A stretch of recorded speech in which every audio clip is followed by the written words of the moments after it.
What's up, y'all? This is Slang Dogs, and this is a breakdown of my track Danger.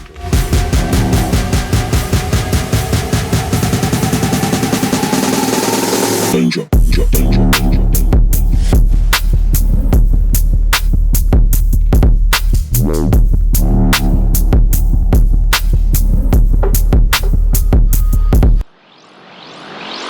So the way that I did the drums in this track, I kind of break down all of my drum groups into layering. So I typically have my kick and snare doing multi-level layering. So I guess I'll just get into the kick first. The first kick is kind of this weighty, it kind of has like a lot of space to it. The reason why I do pretty much no processing on any of my drums is because finding good sample selection is the most important part. So if you're able to find good quality samples, what I always recommend is instead of going and reaching for a processing VST to get the desired tone out of your samples, what I always suggest is just to find another sample to layer on top of it. So this is the first one. Obviously, it's kind of carrying most of that, like the low end, and then also kind of like some of the space to it. Then I have another kick that I layered on top of it, and all these are stemmed out, so these are all like bounced. Just another kick that I cut pretty much everything below 1,000 hertz, just doing a transient, and then one more kind of like mid layer on top of the kick. So all these together sound like this. So they obviously doing all separate jobs, and that's the way I approach all my kicks. If you find a good sample that has like a good quality to it, don't over process it. Just find something to layer on top of it to get that job, because you'll have much more control. Essentially the snare is again just another decap snare, and then another like kind of like perk on top of it. So this is just the, again, unprocessed. I don't do any type of processing on all my drums. Like I just find good samples, and that's relatively it. So that's the clap. And then this is kind of like a wider layer. Another way that I approach drums is I essentially take like a mono snare, and then I take something that has like kind of a texture that's kind of like a little bit on the wider side. So this has kind of like a really big stereo feel to it, while this kind of stays more in the center. And then on the second one, I have let this kind of like air out a little bit more. And then so these are the drums together, just a kick and a snare.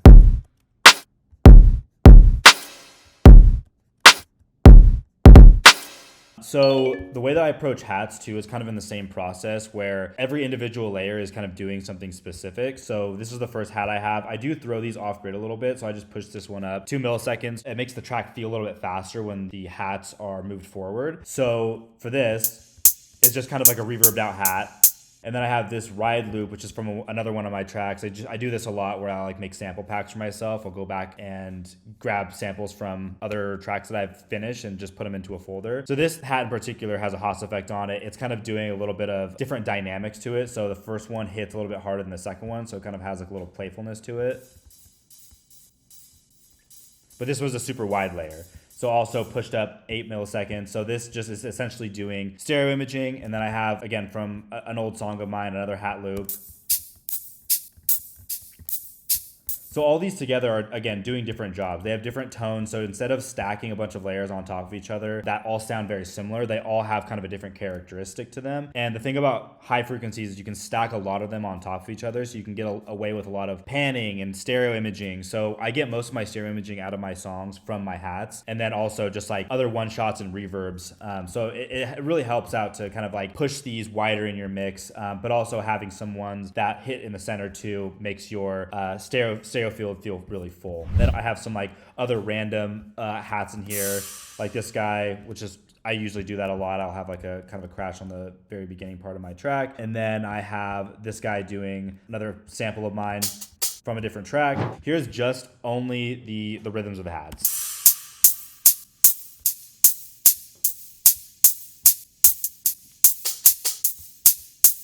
And then I have another shaker that comes in that adds a little bit more of a quicker rhythm to it. As you can see, it's kind of doing like eighth notes here. And then this comes in as well. And so here's a preview of all the drums together, and then I'll actually put the sub in here as well, just to kind of give some context on how it sounds with that as well.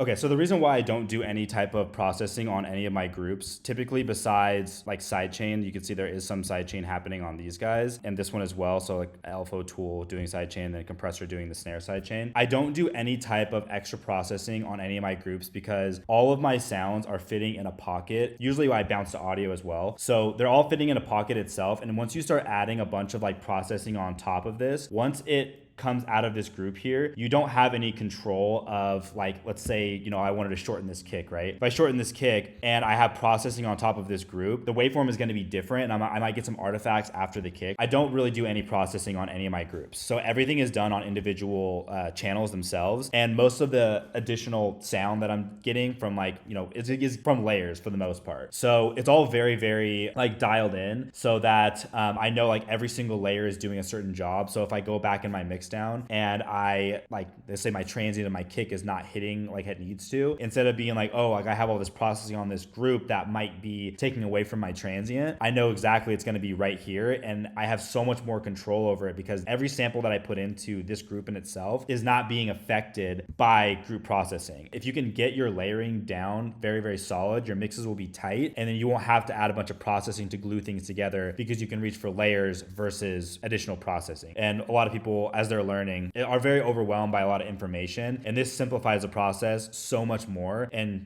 you can just get very, very clean sounds and very, very clean drums and, you know, sound design, whatever it may be, by not having to process on the groups themselves and just getting the individual layers coexisting together properly, like through just the individual channels. So yeah, let's talk about the basses in this track. So this is essentially the main bass, kind of the knock that you mainly hear in the track. It's actually just a, I believe it's just an 808 with like pretty much just EQing for the most part. So it's obviously in the key of the track. So essentially there's just literally an EQ on it. So this is what it sounds like. It's literally just an 808. So I took that off of it. I cut the sub out just because I wanted a clean sub. And I'm doing like a little bit of volume automation in this. So some of these layers, like this one in particular, is like 3 dB down. So it kind of has like a little bit of a bounce to it on that last one. And then I essentially just take that and layer it with just a clean sub. This is my sub. There's no processing on it. It's just a clean sine wave. And then I also have another one on top of it.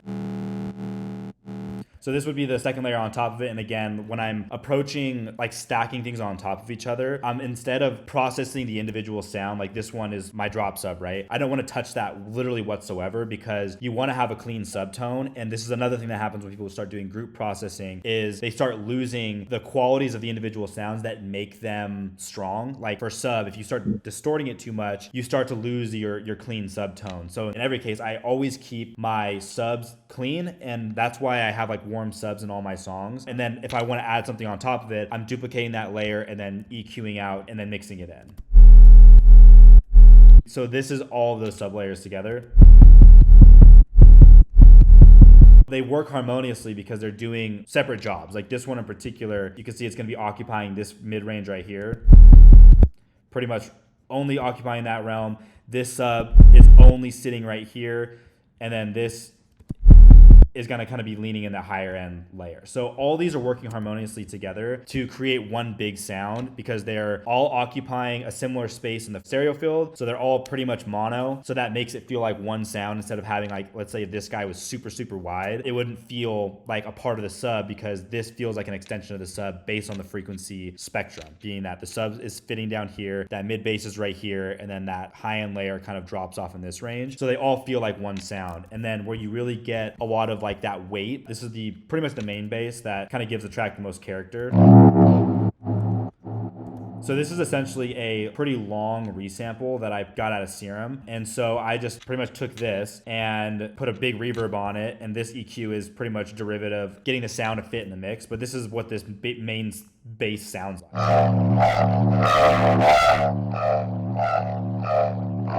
And so you could hear it pretty much in that pocket. I literally just found this sample and it just fit in the section that I needed it to. And then I just have a Pro MB kind of taking a little bit of like the low mids out of it.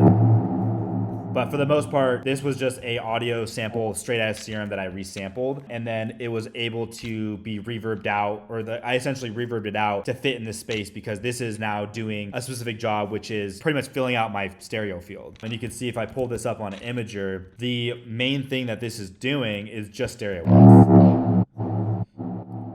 While I have my main sounds, like my knocks and my sub and my distortion layer kind of sitting straight in the center, this is doing a job of being like the main stereo with element. And other than that, there's really not much else to this drop in terms of the basses. It's pretty much those two sounds in themselves. And then I have like kind of some like reverbed out kind of like shots like that. But relatively, there's really not much else. There's a little bit of like a impact right here, kind of following that sub. But that's essentially the gist of it. And then this is the bass and the drums together.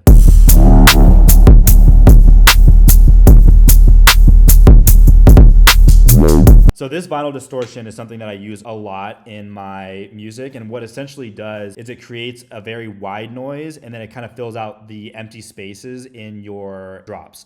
So you can hear it when you turn it on, it's just constant. So you do have to automate it on and off, but it creates just kind of like the ability to have a little bit of like constant noise going on in space, and which is it's just a really important part. A lot of people don't utilize white noise as much, and this is something I use a lot. So you can also make it super dense. I guess it's like a white noise effect versus like a vinyl crackle. Other than that, I do have some kind of like washed out sweeps going on here. So these happen kind of in like once the kick hits. And then I have this another white noise layer happening here. For the most part, most of the space is coming from the reverbs from the hats, the reverbs from the main bass here. Yeah, that's essentially what's creating the most space. There is some things in the buildup as well. Like I do these like audio tail freezes. This is the sound from my drop. So that's kind of like even more EQ'd, cutting out more frequencies out of it. And to use it essentially in the buildup to kind of like tease the motif of the drop a little bit. But what I also do is I'll use like a really long reverb, and I'll do the very beginning sound, so like this guy right here. So you can see that I have like just like a really long reverb tail. I'll reverse it and then put that in my buildup. So that also creates a kind of a sucking effect for the tone that's coming. And it helps transition from the buildup section into the drop.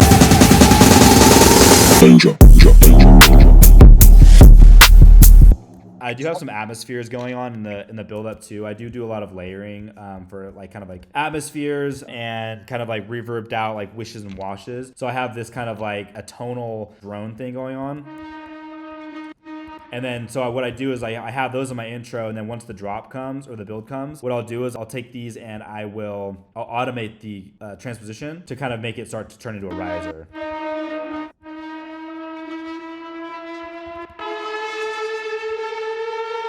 That's another way to kind of create space and kind of allow your intros to kind of blend into your drops. So here's all the atmospheric elements that are in the FX tab, white noise, and the harmonics.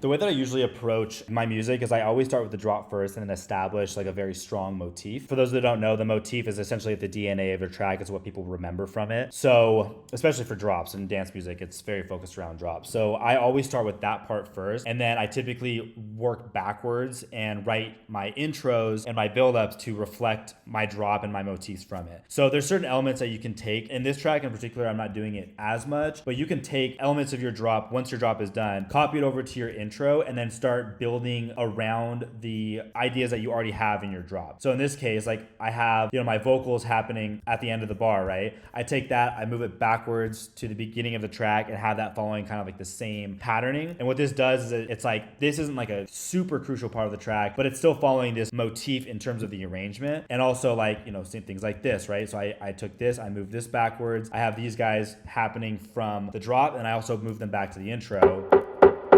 So things like that are very subtle, but you can take those and start filling out your builds and your intros and working backwards with elements that you already put in your song. And this really helps establish a strong motif. And you can do this with a lot of different things. You can do this with melodic content too. So let's say your drop is following like a melodic, like a chord progression. You could take that same chord progression, move it to the intro, use different sounds, weaker sounds, and then have something else be like the main focus, like a vocal or like a melody, and really establish like a sonic motif throughout your music. And a lot of people do have the problem of not being able to kind of take that string from their intro to their drops. And it's because they're using too many different elements from the intro to the drop. And it really helps you to kind of establish like a really strong sonic identity and a strong arrangement in your music when you take different pieces of your music and use them for other parts of your song. This song has a motif that's following the chord progression of the song. So this is the chord progression here.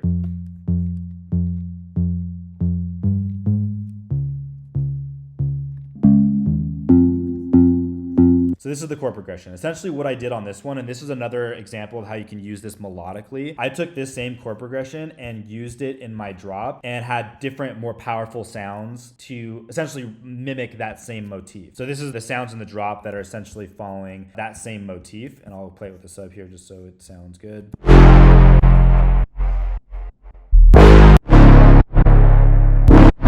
So these are following the same exact motif here. And so that's kind of like one of the arrangement things that you can do is once you have something written, using in other parts of your track in a melodic sense, you can do just replacing sounds. And that'll also help you kind of move the track forward and also still kind of pay homage to your intros. So this intro sounds like this. Not gonna waste time, wonder what you need from me. And then this is the drop.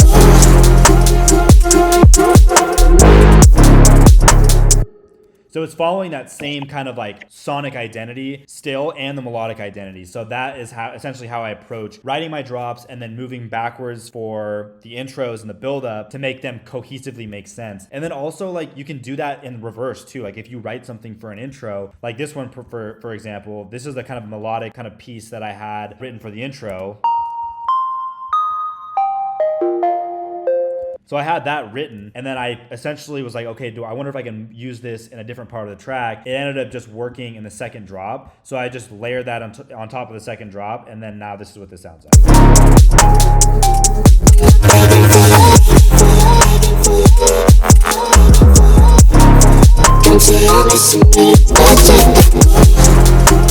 So that's another way that you can essentially take these ideas and move them over to kind of get more use out of them. And once you have these like ideas in the song, if you hammer down on them as much as you can, it'll really give your song that memorability, because this isn't just happening once. It's also not just happening in only the verses. It's also happening in a drop now. And that also created a new idea in combination with the same drop sounds that I have, but now there's this added layer on top of it. And that's all I needed to do to make the second drop feel fresh. I typically will follow like the same drums, and then I usually will take the sounds from the first drop and move them over too. Some songs, it depends though. So like if you have a first drop, right, going into another section that is sonically different with like different vocals or different melody or whatever, where this idea is now like pretty different from this idea here, you can get away with just having the second drop be exactly the same, because you have one idea here, which is essentially your A. So this is your call. This is your response here for the drop. Then you can kind of come and realize that this is a C section, and then you can come back to the familiarity of the second drop. So you're doing an A, B, C, B, kind of a call and response. So you kind of zoom out and realize that this is doing, in the arrangement world, kind of a call and response in a larger scale versus just like a drop call and response where you have 4 bars, you kind of zoom out. So it depends. Like if I feel like this section here is significantly different than the first section, I'll just keep this second drop essentially fairly similar to the first drop. This is roughly what I do for my mastering process. I typically keep no mastering on big processing mixing on my master bus, the reason why I do that is because everything is so dialed in terms of the layering on the mix down, that I don't want any additional artifacts being introduced to the song. Typically, all I really do, and I'll kind of walk you guys through it here, is I use Ozone 11. So what I do is I just use an imager. I create 4 bands, which is pretty much the max that you can do. So I take everything below like 60 hertz, take it entirely to mono, and then I'll take the higher end tab, which is just going to be pretty much everything above like 7K. You can push that fairly wide. I'm going to pull this back a little bit and then just add a little bit of stereo width to that. So all this does is it allows you to kind of push the things that are high a little bit wider and then mono out the low, so you have like a really strong mono mix, especially in your lower mids and your sub. So the second thing I do is I'll take an exciter. Essentially all this is a saturation tool. So I'll take that. I have this exciter preset that I pretty much use. These are the settings: tube, triode, tube, retro. I learned these from a mastering engineer that was a mentor of mine when I went to Icon. So I essentially I'm just going to roughly do this. I kind of just give them slight saturation settings here. So I'll take these, again, the same settings for every single one of my songs. I pretty much solo these bands to kind of like drive up the amount and then pull back on the mix. So this is just like a rough estimate. And then so this is essentially what I have on almost every single one of my mix downs, or it is on every single one of my mix downs. I pretty much keep the same thing consistent because it also helps you when you're doing the same processing on your track as a whole. Kind of creates like a little bit of a sonic identity as well. So people will be like, oh yeah, your mix downs sound like this certain way, and it's because I use the same processing over and over. So after I get these slight saturation settings and imaging down, you could turn this off and on. You probably wouldn't hear a difference for most people. Producers maybe, but for the most part, the average fan is not going to be able to hear the difference. So after that, when I'm pushing for loudness, what I'm using is a glue compressor. So this glue compressor has a type of tone to it that I really like. It's pretty warm. So what I do is I take the attack all the way up, release all the way down, ratio to 10. So this essentially is not acting as a compressor anymore. It's only acting as a soft clipper. So once I start pushing for volume, I'm looking at this meter here and I'm looking at the LUFs and just trying to see around like -4 to -5. Deeper tracks are not able to hit that hard just because you start hearing that audible distortion out of it sooner. But for this one in particular, I'm just pushing it up to where I'm getting around that range. And then if you're trying to push it to -4, -5, and you're hearing like distortion and audible clipping, what you should do is essentially take a shelf EQ and just cool off the lows. And that's essentially what's going to be breaking your song and your mastering. First is going to be your low end. So your low end obviously needs more dB to be audible. That's the thing you would cool off first. So in this case, I pretty much just took a -1 dB shelf off of this. I added a dB on the high end. I duplicated that. I believe this one I had to pull back even further. And you can do this in the mix. I just think that like I have a little bit more of a control hearing it in terms of like the entire mix down. And it also keeps everything level. So if you have like any separate subs in your intro, this keeps everything level. It does your kick at the same time. So that's essentially how I do it. And then again, I added another 2 dB gain on this. And that's essentially my mastering process. I do the same thing every single time. Once I start pushing for loudness, I'm shelving the lows and the highs to kind of get it to not distort. And then once I hit my LUFs that I need, then I know the track is done. So that's a breakdown of my track Danger. If you want to learn more about my music making process or help with your tracks, head over to Barnyard Recs and let's book a session. See you there.